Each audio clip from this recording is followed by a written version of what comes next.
So, welcome to another Builders of Bhutan episode.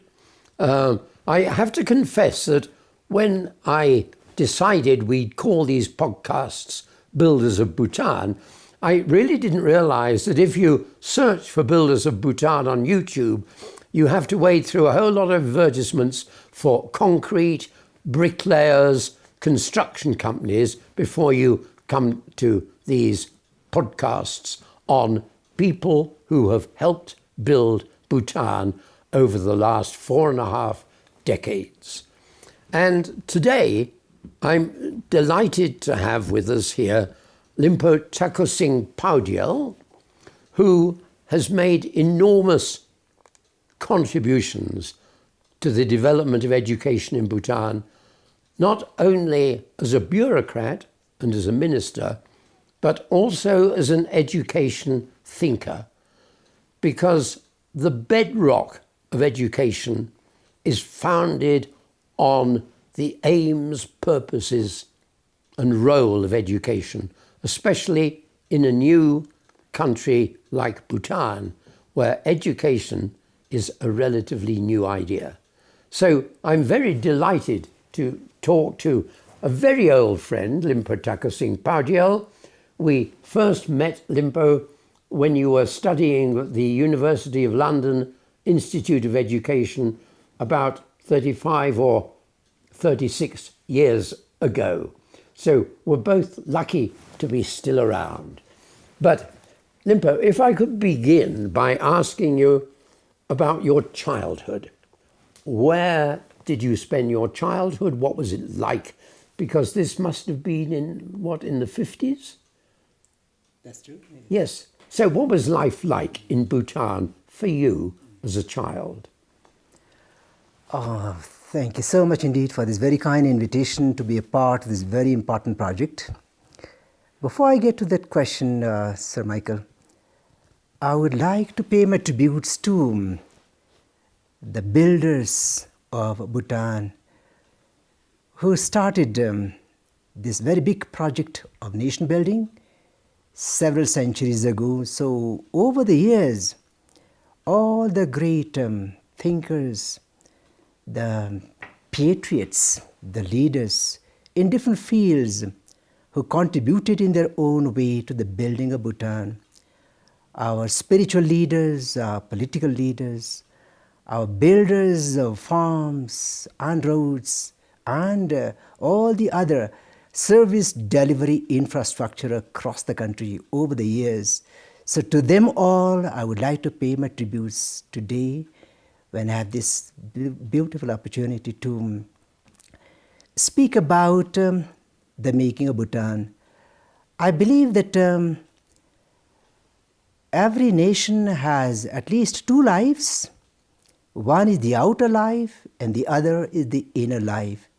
So the real builders who actually gave us this entity called Drukgyal and secured our sovereignty, our well-being, our peace and security, I would like to say how grateful and happy we are to inherit this blessing.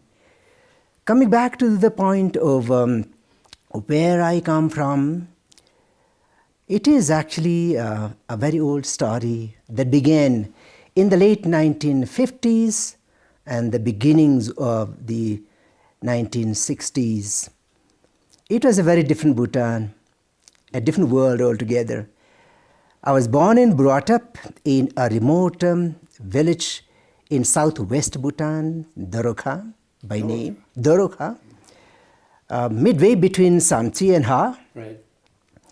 And this was a world unto itself for a village boy, son of farming parents. Actually, I never thought that I would ever go to school.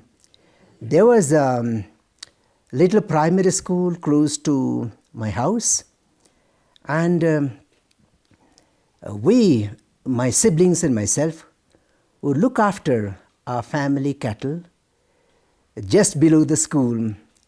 And every so often, we would hear the echo of the headmaster slapping the boys on the tin roof of the school. And I felt that going to school meant getting slapped the way our village elders got slapped. Yes. And I decided that I would never go to school. However, over a period of time, I had to surrender. So my elder brother and parents decided that I had to go to school after all. But once I actually went to school, it was not such a bad place. Right. And many of the things that were taught in the school then were already taught to me by my elder brother, who used to be a student there and perhaps doing quite well. And when I actually went to school, it was not so difficult for me to make up. But how many pupils were in the school when you started there? Oh, there would have been about 60 60.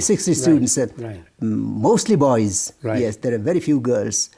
So, Because in those days, Limpo, educating girls was not yet seen as normal. no, my family was a very large family.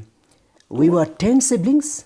10 of you. 10 siblings, 7 boys and 3 And what girls. did your father and mother do? They were farmers. They were farmers, yes. So Right. my mother was married when she was 12 years old. 12. 12. And my father was 16 years old. So between the two of them, they had 10 children. They were together for 75 years. Really? My mother was How wonderful. 93 when she passed away, Yes. and father 89. Right. So my parents decided that even though they themselves had never gone to school, education was important.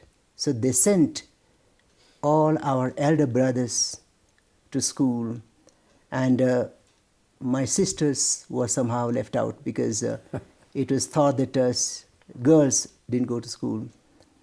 However, I moved on, and after completing Standard 4 in the village school, between looking after cattle, fetching firewood, plowing the field, doing household chores, I completed my Standard 4 in the village school in Dorokha and came down to Samchi to continue my studies. So we were the first batch at the then Samchi Central School.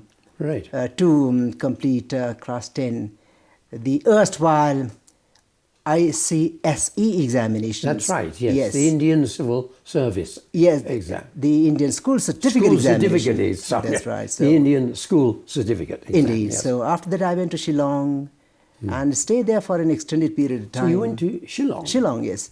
How did you get to Yes. Shillong? In my time, we could either go to Chandigarh or to Shillong or Right. to Konglung. There was also a choice to go to Semtoha. And what class level was this? That is for plus 2, 11, Right. 12. So 11 and 12. That's right.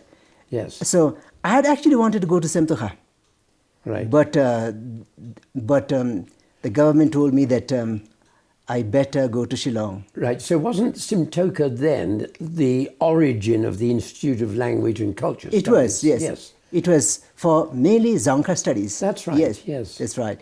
So I went to Shillong, did my pre-university undergraduate program as well as postgraduate. Right.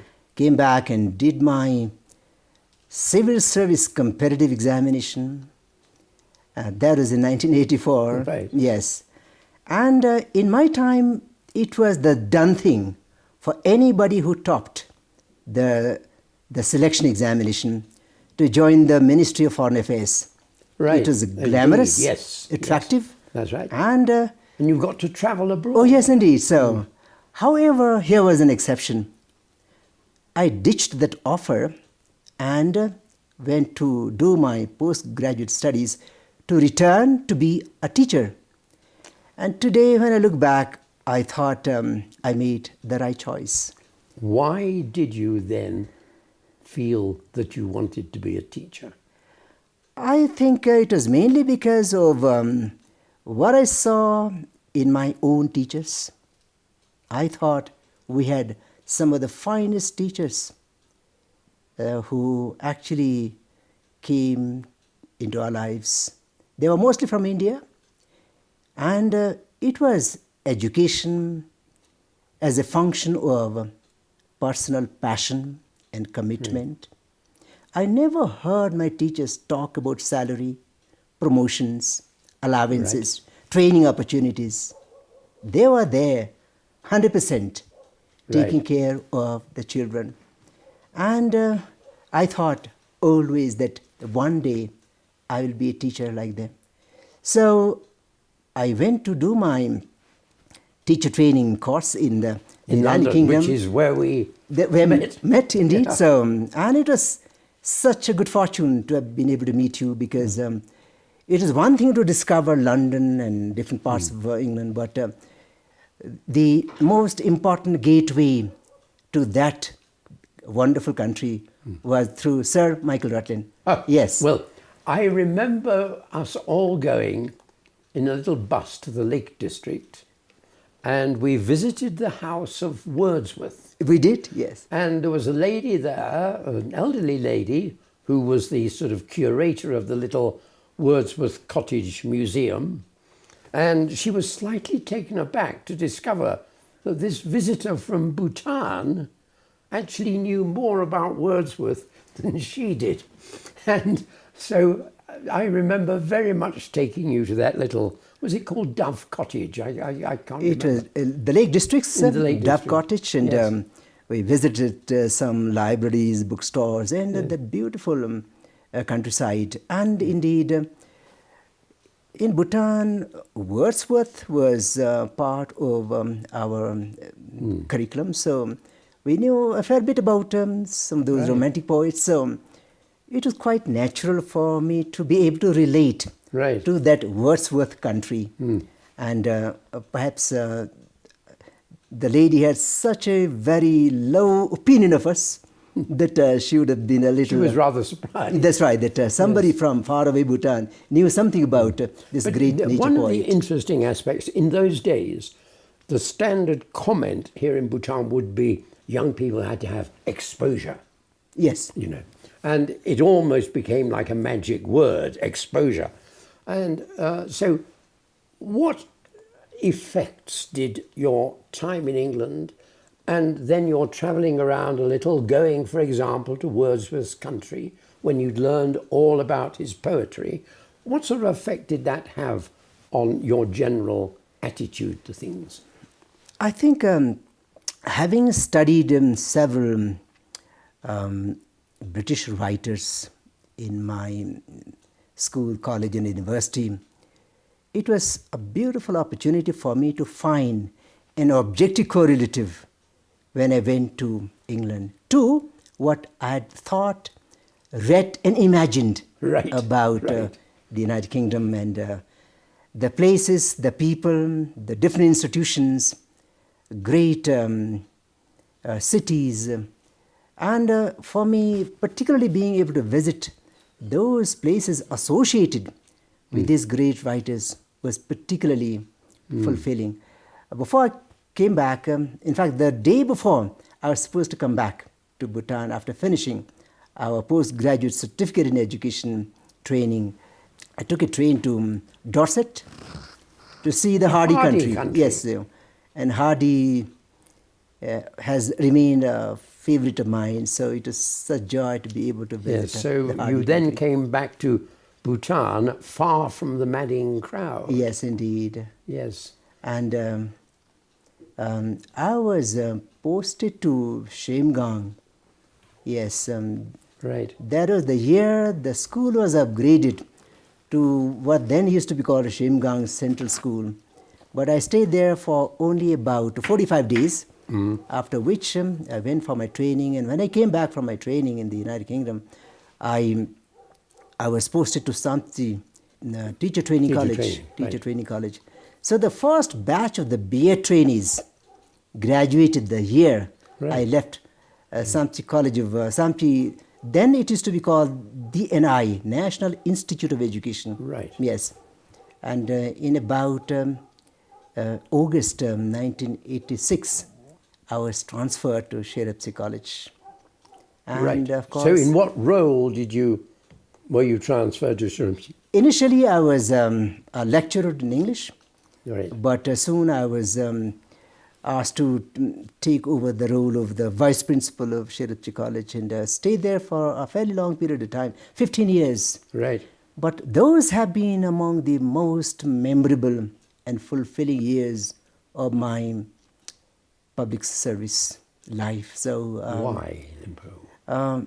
because back then, Sherat was the only institution in the country that had pre-university classes, 11 and 12, and then degree programs.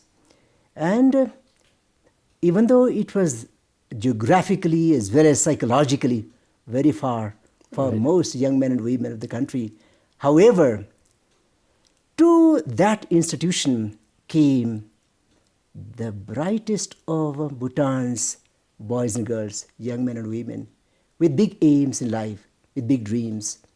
They wanted to be somebody in life. They wanted to contribute to nation building. So Sherat was not an ordinary institution, teaching the prescribed courses to our students and having them go from one year to the next and collecting a degree at the end of 3 years. Sherat was truly a nation-building institution. So when we knew that so many highly motivated young men and women from across Bhutan congregated at Sherat, we had to understand and take care of those dreams, those hopes, those ideals. So even though young men and women anywhere in the world would love to enjoy college life, at Sherat we thought we had to train these young men and women, prepare these people for big roles in nation building. So Sherat has all along been a truly nation building institution. And today when I look around, go around the country, I see with such joy and pride our Sheratians running the country literally. Right. In fact, in the last government, all three heads of the government, the legislature, judiciary, executive, Right. were all Sheratians. Sherabsi. As a matter of fact, even today, all the three heads of the government are Sheratians. About 80% of the members of the cabinet, about 80% of the members of the parliament, our local administrators, our public servants, professionals, the vast majority have been from Sherat. So the role of Sherabsi in building what I'd like to call the spirit of the nation. Indeed, yes, it was truly engaging young people to discover what Bhutan is, what Bhutan was, and what Bhutan will be, see. So, and Bhutan was a different country then. That time we had no democracy. So, it was a time when we were able to dream big, and also engage young people to dream big. And today, when I look around, I see so many of our Sheratians. Of course, their peers from other institutions, both within Bhutan as well as outside Bhutan, have joined them. But together, I'm so proud of this institution has done to nation building. This podcast, Limpo, is not about today, it's about the past. But what you've just said does prompt me to ask, how do you feel Sherabsi is getting on at the moment? And I promised I wouldn't talk about today, but I'm going to. How is it getting on today in building this spirit of Bhutan? I think the clock tower... You don't have to answer the question, by the way. Yes, I think I will. Yes, I'll try. This image of Sherat College that I see is represented by that sustained, in fact, timekeeper, The clock tower. The clock in the middle of the clock tower. Right. Is a reminder, is a constant reminder of the promise of Sherat. Sherat is a commitment. It is a trust.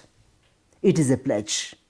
So succeeding generations of Sheratians, whether they are the leaders, the administrators, managers, or scholars, professors who come here, imbibe that promise, that dream.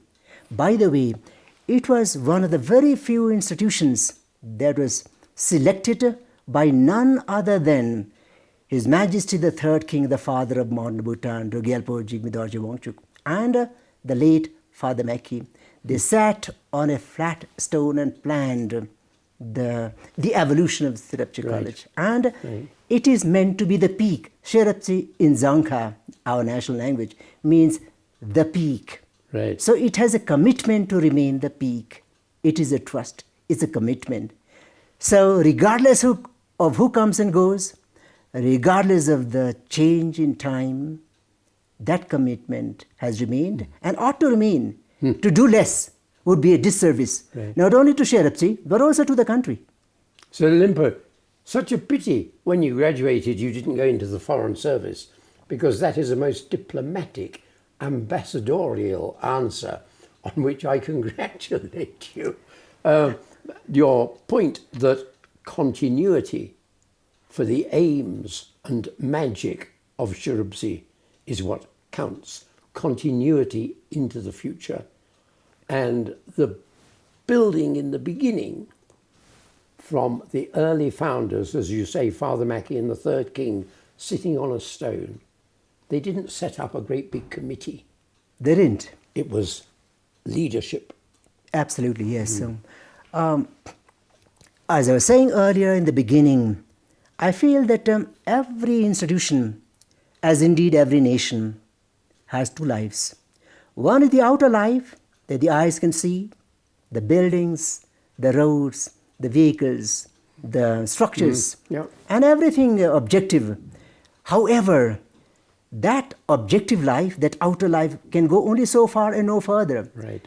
It is its inner life, the soul, as it were, of the institution. Absolutely. That keeps that outer life Limpo, with alive. respect, not only an institution, but I believe we sometimes misunderstand what change and development means. So many people, especially visitors from outside, interpret development as all the buildings and the roads, the cars, the aeroplanes, and they think that that is development. But the point Limpo has just made, what really counts is not the external, but the internal. Indeed. And however, we mustn't divert. Sherat, thank you for those words about Sherat, which I think are as relevant today as they were all those years ago. But now, after Sherat, where did you go? I was most reluctant to leave Sherat College because that was my home. Right. That's where my soul rested. Yes. But I can remember talking to you soon after you left, where you were deeply regretting having left Sherat. However, yes, go on. Where did you go then? Yes, indeed. I was transferred to Paro to set up a new institution. It is called the Center for Educational Research and Development, CERD.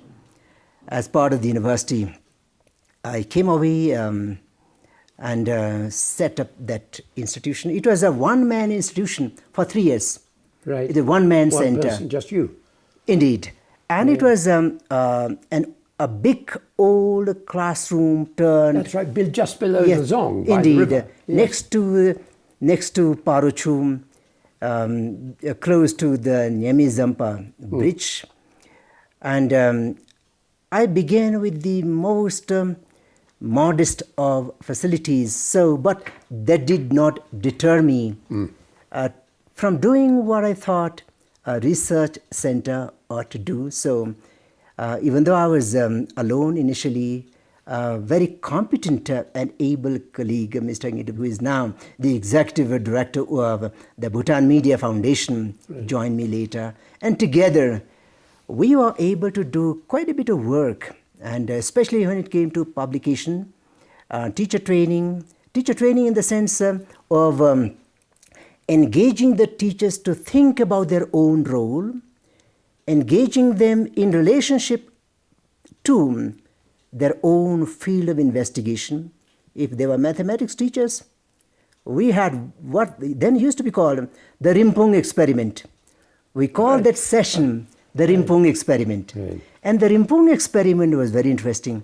We met every Friday, last Friday of every month, for about an hour and a half. So I would invite the teachers of Paro Valley schools to come for a kind of a conversation about education. This week it could be about mathematics. Next week it could be about chemistry, or Zanka, or literature, history, depending upon what we choose. So I would request one of the senior teachers in the school to prepare what was happening in his field or her field at that point in time. What were the developments that were taking place elsewhere in the world? In mathematics, for example, in physics. How were they teaching? And how could we learn ourselves? And Paro then was particularly well positioned in terms of proximity from one school to another, proximity to the Zong. Right. So within 1 hour, teachers could come from anywhere in Paro and to meet under the auspices of the Rimpong experiment. So it was such a delight. And that's how we also started, perhaps for the first time in Bhutan, the concept of action research. Right. And we carried out quite a lot of publications. The big 900-page book, Sherat Saga, it has a little history of each of the schools till 2005, a 900-page book. So small little profiles, maybe 1 page at times, a couple of pages at others, and several pages in some cases. But together, we have a little history of all our institutions till 2005. Yes. Right. And we also began what we called publication of a research journal. We called it Rapsel. And by the time I left, we had published about 9 volumes of Rapsel. And we also began the concept of occasional papers, paper series. We had about 3 of them, 3 volumes. And I thought, as a research center, it is important for the center to be also a kind of an archive of the work done on education or how education in the country evolved. I found no information whatsoever. Right. So I reached out to some of our pioneers, our students who were conscripted literally in the early 60s, and requested them to share their personal journeys. What was education like then? And when they told their own stories, they were also telling the story of Bhutan, the story of the evolution of education, the evolution of the country. So we called it The Call.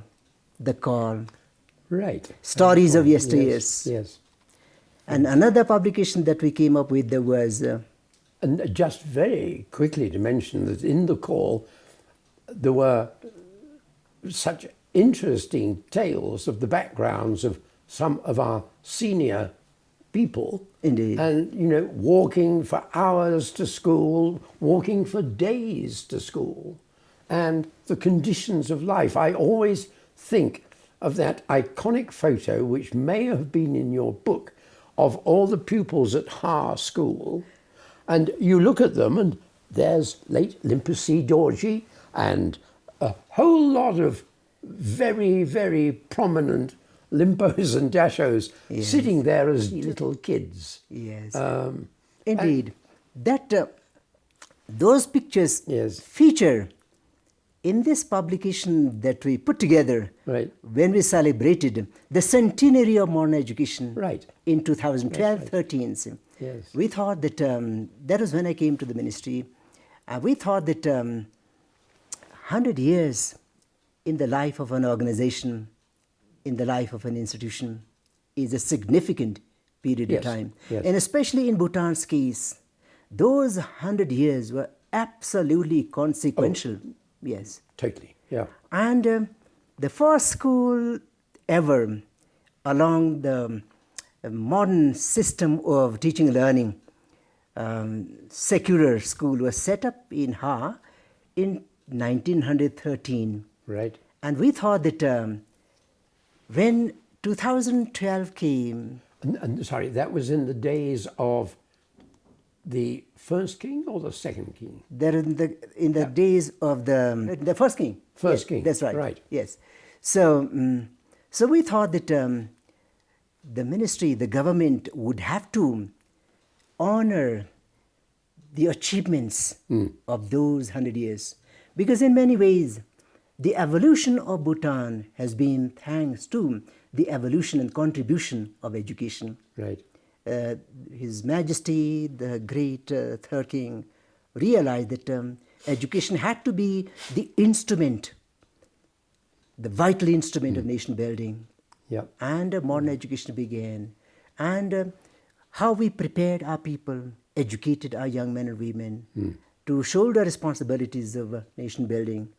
So we thought it was only right and fair to remember these 100 years and to remember those nation builders, Right. those contributors to the process of nation building. So it was such a beautiful celebration. It was a year-long celebration. So Right. across Bhutan, in every Zangkak, every school, we had celebrations to remember and honor the evolution of Bhutan, the contribution of our great leaders, our heroes, sung and unsung heroes Yes, of Bhutan. yes, yes. And we went back to Ha, the place where the Where it first school was started. started. Oh yes, indeed. Yes.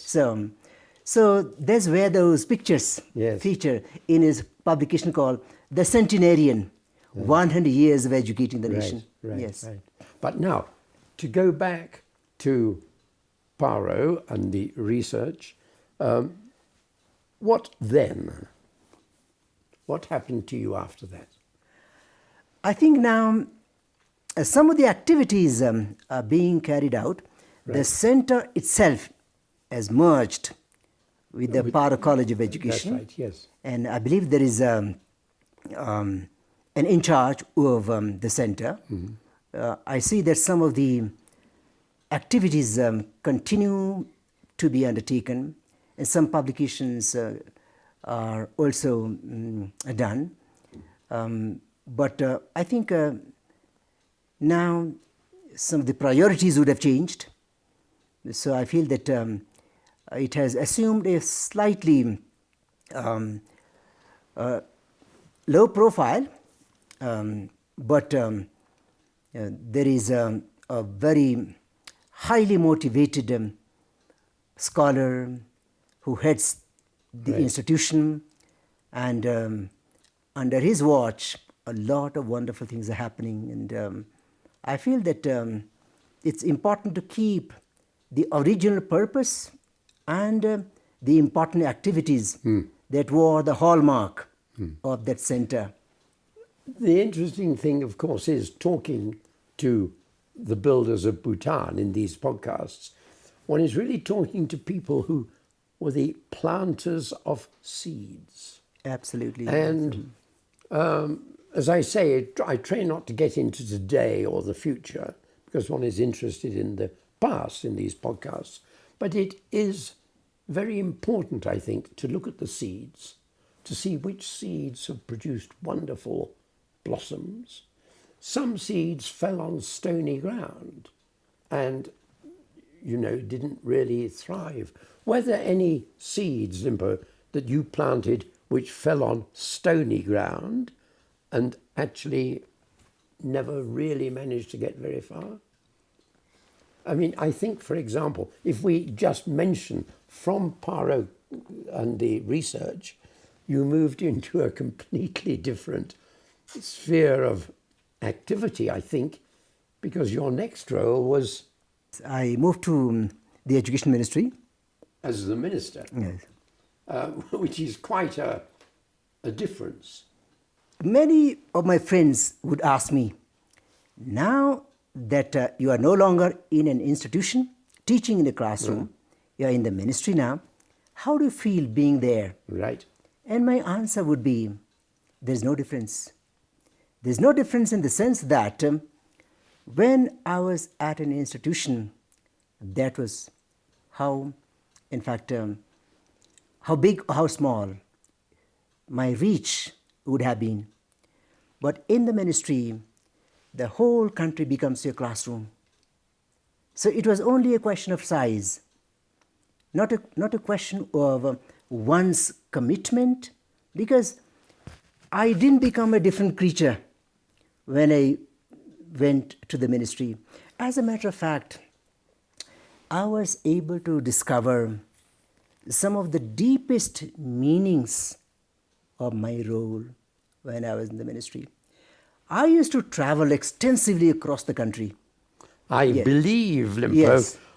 somebody once described you as the most widely foot-travelled education minister in the world. The qualifying term is foot traveled. Foot-travelled. Foot traveled. Yes. Yes, I would travel extensively across the country. Right. I visited every single Zankhak.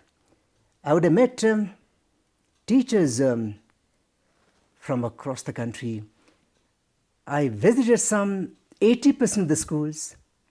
I would have met about 80% of the students and teachers across Bhutan. Sometimes it involved several days of trekking. Right, yeah. I went to Lunana to celebrate the International Literacy Day on 8th September 2012, because I thought I owed it to the children and teachers of the remotest school, the most remote school in the country, to celebrate that Right. important day with them. And now, of course, it's very famous through the film Yeah, Jack in the Classroom. Yes, indeed. So, Yes. yes. But I traveled across the country, and it's such joy because those travels gave me the opportunity to discover the beauty and the goodness of this country in some of the most remote parts of this beautiful nation of ours. And in one of my visits to a school, I was asked to attend the morning assembly. As you know, we always have a morning assembly. Yeah. And I finished my little talk, and since I had time, I told the children, I can't come here every now and then. Today I'm here. And if you have any question for me, I'll try and respond to those. And if I can't, there are your teachers and the principal who would help me answer your questions. And as you know, in Bhutan, our children are very reserved and shy. So it took quite a bit of prodding to ask the children to ask me questions. At long last, a little child, a class 5 girl, stepped out of the line and asked me the most beautiful question I had ever heard till then, and thence till now. And perhaps I will also never hear this question. She asked me, what does a minister do? What does a minister do? Right. And everybody was looking at me. They thought that I was finished. Yes. What would I say? Normally, people would have expected me to say that a minister attends meetings, sits in the office, issues orders, signs things, papers, yes. and travels. So that is how my situation was at that particular point in time. However, I quickly refer to the old Latin root of the word minister. And it is the Latin root of the word that actually grounds me too my role. So I said, the Latin root of the word minister is ministrare, ministrare, and ministrare is to serve. So I told the child, my role as the minister is to serve you, the children of Bhutan. My role as the minister is to serve my fellow teachers, serve my fellow citizens, serve my king and my country. So a minister's primary role is that of a servant. I have to serve. Then there was calm. People they were able to breathe a sigh of relief. Right. And everybody... And rather surprised. They were surprised, literally so.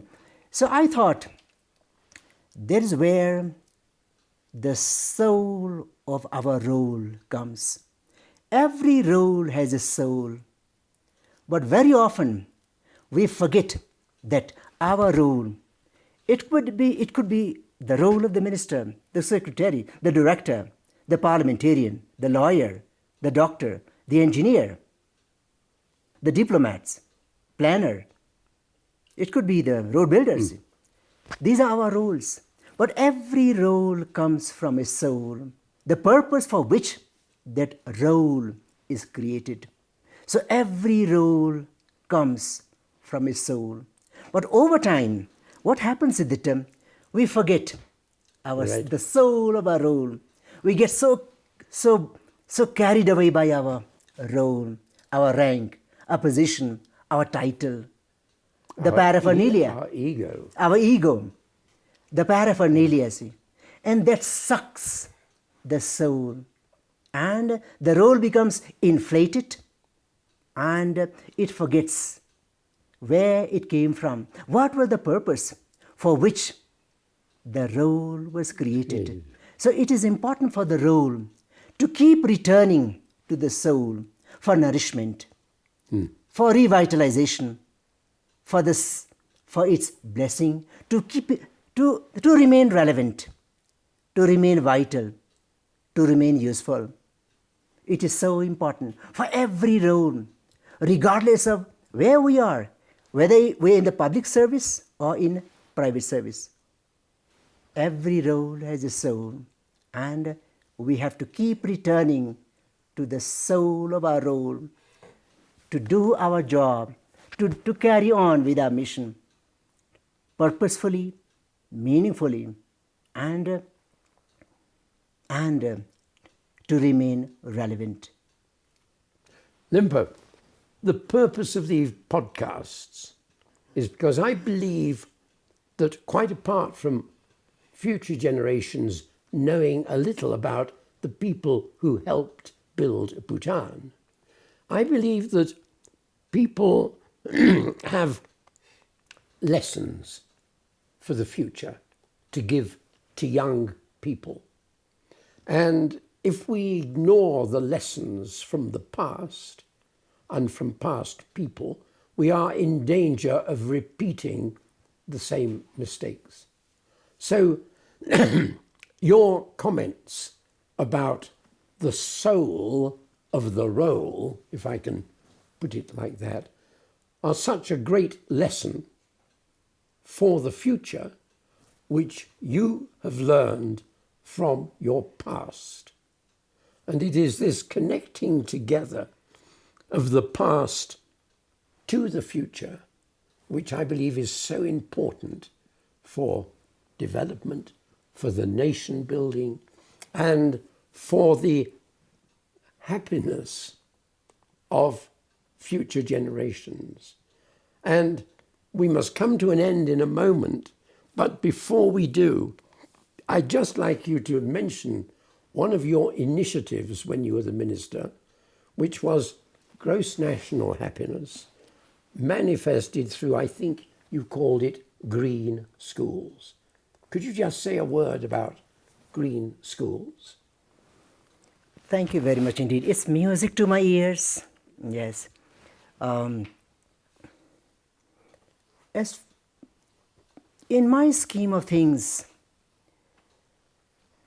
this all-embracing, holistic vision of human and societal flourishing that is envisioned and articulated by His Majesty the Fourth King, Gyalpo Jigme Singh Wangchuk, our King of Destiny, is the most precious and powerful message that we Bhutanese can ever receive from a king. I call it Bhutan's North Star. If we remain faithful to the North Star, if we remain sincere, faithful and mindful, the North Star will take us to the sunnier side of the street. It is so important. And I believe that every nation ought to have its own North Star, its own dream. And if a nation has a big dream, such as this holistic vision of gross national happiness that takes into account not only economic well-being, but also our social, spiritual, ethical well-being, the subsystems of that nation ought to do their part to advance that dream. And we need to engage succeeding generations of our citizens to be stakeholders in this big national project. And I thought, and together with my colleagues in the ministry and across the country, my fellow teachers, we thought it was important for the most important sector in the country, education, in which we have the most precious segment of the population, our children, boys and girls, young men and women. They are there. They are going to be our leaders. They're going to be our citizens, nation builders. So they had to come along. They had to understand and appreciate this big vision of the country. So it is only right and fair that the Ministry of Education did its part to engage the system, the children, young men and women, in this, to be stakeholders in this important mission. And I'm so glad that even today, many of our senior school leaders, our senior teachers, are continuing this very important learning that we had sown the seeds of in 2009. So the strategy that we chose to implement this program called Educating for Gross National Happiness was nurturing green schools. Green schools as a means to an end, and the end was supposed to be, and still continues to be, Green Bhutan. Right. And by green, we mean not only color, it is not only a color, but green essentially is a metaphor. Green is a metaphor for anything and everything that supports life. And by life we mean human life, animal life, plant life, bird life, life in its infinite forms. It could be in the sea, on land, in the sky, everywhere in between. So anything that supports and sustains life in its infinite variety is green. So we can have a green school. Right. We can have a green college, green university, a green society, green economy, green parliament, green legislature, green diplomacy, green economy, green architecture, green homes, green hearts, green minds, green outlook. So green is that holistic, sustainable vision of human and societal flourishing. And today I'm very glad about the interest that the global community has taken in this particular vision of education in Bhutan. This little book, a booklet, baby of a book, My Green School, has been translated into something like 19 major languages around the world, taught at schools, colleges, and universities. I'm told that some people are doing PhDs on My Green School. So they believe that it is one of the most precious gifts from Bhutan. So overall, I think even though there are certain shifts in emphasis over time. However, the core vision of redeeming education, investing education with the desirable level of integrity and purpose and meaning was something that I and my colleagues took very seriously and did our part and hoped that the Education Ministry, together with the big fraternity of educators that we have, we were not simply running a ministry, not simply managing a system, but literally, prayerfully, faithfully building the nations. Which is wonderful, Limpo, because it's become a global initiative, a very far-sighted and imaginative initiative. And if we think back to you beginning your life in the field, looking after the cows, who would have imagined, and I'm sure then you did not, who would have imagined where life would take you? And who would have imagined that this little boy with the cows there could have made such a big contribution to building Bhutan?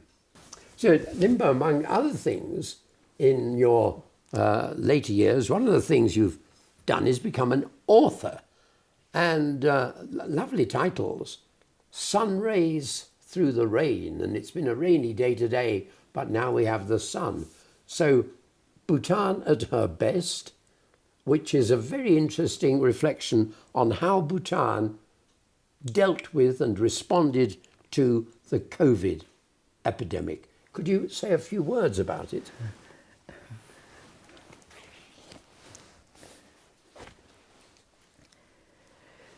When COVID-19, this pandemic, struck the world, we thought it was going to be somewhere out there. But before we became aware of it, the virus was already inside the country. So at that point in time, there were two very powerful emotions circulating in the country. The first frightening emotion was one of fear, anxiety, and uncertainty. We knew that it was a deadly virus, but never knew that it would come within or come to Bhutan. However, it was already here. So there was panic, there was fear, anxiety, uncertainty. But immediately after that, His Majesty the King took charge of the situation, came to the forefront, and the whole country rallied around His Majesty. The whole country came together, the government, the civil society, members of the parliament, civil servants, army, police, DSUPs, teachers, doctors, volunteers, even villagers, everybody wanting to be part of this big national effort to address this scourge. And I thought it was a moment when Bhutan came together as a family. People wishing the best for others, doing their best. There was so much a positive energy, goodwill, national solidarity. Bhutan came together as a family under His Majesty as the father figures. And for me, that was such a powerful emotion. And these are emotions, these are sentiments that make nations, that bring people together. They cement bonds, caring and sharing, loving each other. So I thought it was important to capture those emotions. Right. And I quickly posted an appeal to my fellow citizens to contribute their reflections on how Bhutan was handling the virus. I didn't know how many people would see my little post. I don't have a proper, in fact, platform. See. Yeah. But it was amazing to see that within a week, so many contributions started coming in. There were poems, songs, stories, illustrations, in a multiple variety of forms. People's sentiments and emotions started pouring in. So I thought I have to put this together because that would also remain as a kind of a record of Right. how Bhutan dealt with this crisis.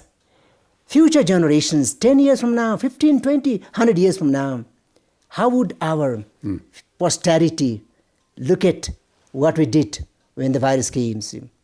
So this is meant to be a record of Right. those reflections. And Bhutan at her best, for me, even though there was still a lot of anxiety and fear because the virus is going around still, however, it was one of the best moments. Bhutan was at her best. Bhutan manifested itself at its best because those emotions of solidarity, national solidarity, that Right. spirit of caring and sharing, that goodwill, that positive energy, that is so powerful. Right. That is what makes nations. That's what makes history. That's what makes national memories. So this is actually a tribute. But I also thought that when the virus was still going around, some people may not believe that Bhutan was at her best. So I had to think of a subtitle quickly. So I thought the subtitle, Sun rays sun rays through the rain, yes. sun rays. Sun rays, this is a metaphor.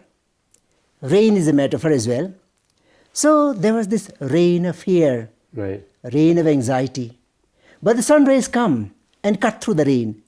Sun rays then came through the leadership of His Majesty, the care, the compassion. Sorry to make a pun, but through the reign of His Majesty. Yes, But indeed. with a rather different spelling. That's right.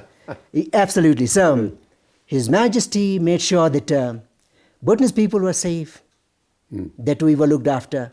Even the animals were looked after, see.